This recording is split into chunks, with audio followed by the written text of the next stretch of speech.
बिस्मिल्लाहिर्रहमानिर्रहीम। अस्सलाम वालेकुम। मैं हूँ आसिम उस्मानी और कल के व्लॉग से थोड़ा सा कंटिन्यू करूँगा जहाँ पे हमने हज़रत अली, हज़रत अनस, अबू हुरैरा और जनाब मुगीरा रज़ी अल्लाह ताला अन्हुम की रवायात से हमने ख़त्म किया था कि नबी अलैहिस्सलाम की ज़ात पर झूठ ये बांधने का किस कदर एक सीरियस और संजीदा मसला है ये कि और उसकी बराह रास्त जहन्नुम की वही दी गई है ऐसे लोगों को, या ऐसी कोई भी बात जो कि एक माशरे में पनप जाती है उसकी अथेंटिसिटी के लिए हम रिलीजन को कोट कर देते हैं। नबी अलैहिस्सलाम ने ऐसे फरमाया, हदीस में ऐसे आया, तो ये चीज़ें बहुत एक संजीदा मामला है, हमें यहाँ पे कंक्लूड करना चाहिए। जैसे दीन हमारी रोज़मर्रा की ज़रूरत की चीज़ों में की तरह की एक ज़रूरी चीज़ है। बच्चों को हम सिखाते हैं झूठ नहीं बोलना, सच बोलना, इसकी तरगीब देते हैं, तलकीन करते हैं। इसी तरह से बड़ों को भी इस चीज़ की वईद की गई है कि ख़ास करके दीन के मामले में कभी भी झूठ नहीं बोलना चाहिए, इज्तनाब करना चाहिए। जहाँ पे आपको नहीं पता वहाँ पे आपको रुजू कर लेना चाहिए। इसके साथ ही हम शुरू करेंगे किताबुल ईमान। किताबुल ईमान में हज़रत अबू हुरैरा रज़ी अल्लाह ताला अन्हु रिवायत करते हैं कि एक दिन नबी करीम सल्लल्लाहु अलैहि वसल्लम के पास कुछ लोग तशरीफ़ लाए और एक शख्स ने दरियाफ़्त किया, या रसूल अल्लाह, ईमान की माहियत क्या है या इसका मफ़हूम क्या है? तो नबी अलैहिस्सलाम ने फरमाया कि अल्लाह की ज़ात पर ईमान, मलाइका के वजूद पर ईमान, रोज़े महशर अल्लाह के हुज़ूर पेश होना, अल्लाह के रसूलों के बरहक होने पर ईमान लाना और मरने के बाद जी उठने पर ईमान रखना। ये ईमान की 4-5 कैटेगरीज हैं। उसके बाद मज़ीद सवाल किया कि या रसूल अल्लाह, इस्लाम की तारीफ़ क्या है? आप सल्लल्लाहु अलैहि वसल्लम ने फरमाया कि इस्लाम यह है कि तुम महज अल्लाह की इबादत करो, अल्लाह के सिवा किसी की इबादत ना करो, किसी को शरीक ना ठहराओ, और तौहीद फिल इबाद, और फ़र्ज़ नमाज़ें अदा करो, ज़कात दो, रमज़ान के रोज़े रखो। फिर उसने अर्ज़ किया, या रसूल अल्लाह, एहसान क्या है? आप सल्लल्लाहु अलैहि वसल्लम ने फरमाया, एहसान ये है कि तुम अल्लाह की इबादत इस तरह से करो गोया तुम उसे देख रहे हो। फिर उस शख्स ने सवाल किया, या रसूल अल्लाह सल्लल्लाहु अलैहि वसल्लम, कि क़यामत कब बर्पा होगी?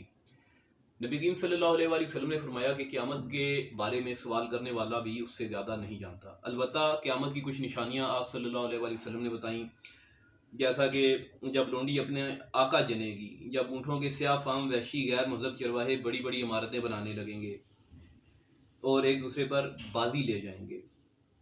दरअसल क़यामत का इल्म उन 5 उमूर ग़ैबिया में से है जिनको अल्लाह ताला ने अपने सिवा किसी को भी नहीं दिया, या जिनको सिर्फ अल्लाह ताला ही जानता है।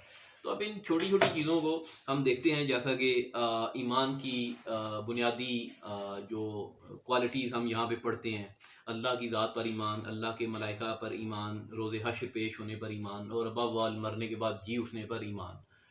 तो इसमें हम ये देखेंगे कि इंसान अपनी अक्ल पर, अपने इल्म पर जितना मर्जी ईमान कर ले, आखिर में जो जिस चीज़ पे सरेंडर करना पड़ता है हमें, वो एक सुप्रीम पावर है, सुप्रीम फोर्स है, सुप्रीम ज़ात है।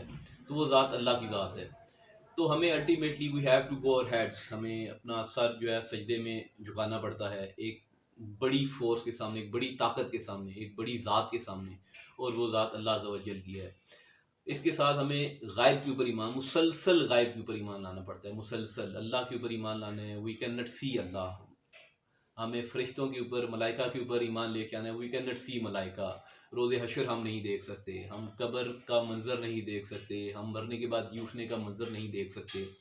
ये वो चीज़ें हैं जो कंडीशनल हैं एक अच्छा मुसलमान होने के लिए, और मोमिन के ईमान की निशानियां हैं ये। हो गया ईमान। ईमान के बाद आ जाता है जी इस्लाम के क्या रिक्वायरमेंट्स हैं, क्या एट्रीब्यूट्स हैं, क्या क्वालिफिकेशन हैं इस्लाम में दाखिल होने के लिए, इस्लाम में रहने के लिए। सबसे पहले तो महज अल्लाह की इबादत, अल्लाह की ज़ात में, सिफ़ात में किसी को शरीक नहीं ठहराना। महज इबादत सिर्फ़ अल्लाह के लिए है और ख़ालिस अल्लाह के लिए, किसी गैर अल्लाह के लिए नहीं है। बारिश बरसाना, रोज़ी देना, रिज़्क़ पैदा करना, ज़मीन व आसमानों के जो सीक्रेट्स हैं, राज हैं, जो इंसान के सीनों में पक रहा है, सिर्फ़ और सिर्फ अल्लाह की ज़ात जानती है। इसके अलावा ये इल्म अल्लाह ताला ने किसी को भी नहीं दे रखा।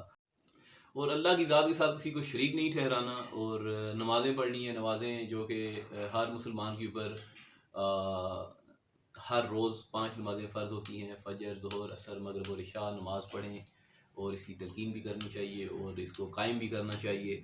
इसके बाद ज़कात, आप ज़कात प्राइमरीली इस 2.5%, ये मतलब एक सेट पैटर्न है, ऑलमोस्ट हर बंदे को पता होता है कि किसी के पास अगर 7 तोले सोना है, 52 तोले चांदी है, सारा साल ज़ख़ीरा रही है। लेकिन मेरे ख़्याल में इसके साथ-साथ एक इंसान की अपनी उसकी डेडिकेशन होती है towards the religion. I own a house, उसकी वस्त कितनी है, मैं कमाता कितना हूँ, मैं उसमें से कितना स्पेयर कर सकता हूँ और मैं सोशली कितना कंट्रीब्यूट कर सकता हूँ।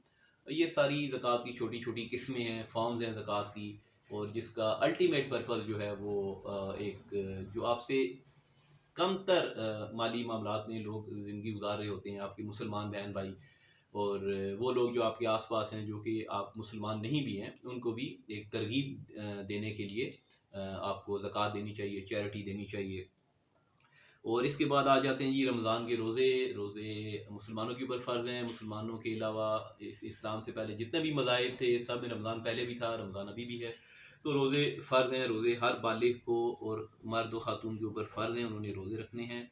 इसके बाद एक जो छोटी-सी चीज़ है वो सवाल अगेन घूमते-फिरते आ गया जी गायब के ऊपर, कि सवाल करने वाले ने सवाल पूछा कि नबी अलैहिस्सलाम से कि क़यामत कब बर्पा होगी। एक का हदीस में ऐसे मिलता है, नबी करीम सल्लल्लाहु अलैहि वसल्लम ने अपनी 2 उँगलियाँ ऐसे करीब की और फरमाया जी कि जैसे मेरी ये 2 उँगलियाँ एक दूसरे के करीब हैं, ऐसे क़यामत करीब है। और लेकिन क़यामत के बारे में आप सल्लल्लाहु अलैहि वसल्लम ने निशानियाँ बताई हैं कि कुछ निशानियाँ हैं जिनकी वजह से, जैसे आजकल हम देखते हैं जैसे अरब ममालिक में एक बिल्डिंग्स की एक बेहंगम सी और हैजान खेज़ किस्म की एक रेस लगी हुई है कि दुबई ने इतना बड़ा टावर खड़ा कर दिया और सऊदी अरब ने उससे बड़ी इमारत खड़ी करनी है। तो ये एक रेस है जो कि एक प्रेडिक्शन है, क़यामत की निशानियों में से एक निशानी है। सेशन के इख्तिताम में नबी अलैहिस्सलाम ने एक आया करीमा पढ़ी, तिलावत फरमाई, इन्नल्लाहा इंदहु इल्मुस्साअत व युनज़्ज़िलुल गैस व यअलमु मा फिल अहरामी व मा तदरी नफ्सुम माज़ा तक्सिबु गदा व मा तदरी नफ्सुम बिअय्यि अर्दिन तमूत। उस घड़ी यानी क़यामत का इल्म अल्लाह ही के पास है, वही बारिश बरसाता है, वही जानता है कि माँओं के पेटों में क्या परवरिश पा रहा है। कोई मुतनफ़िस नहीं जानता कि कल वो क्या कमाई करके लाने वाला है, और न किसी शख्स को ये खबर है कि किस सरज़मीन पर उसकी मौत वाक़ई होनी है। जैसा कि वीडियो के शुरू में मैंने कहा कि दीन हमारे रोज़मर्रा की एक ज़रूरत की चीज़ है। हमें दीन सीखना भी चाहिए, सिखाना भी चाहिए, और उसके ऊपर मुस्बत सैर हासिल बहस करनी चाहिए।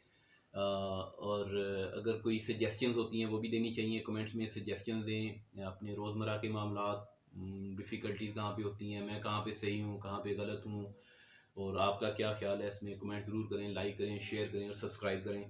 Thank you so much. अल्लाह हाफ़िज़।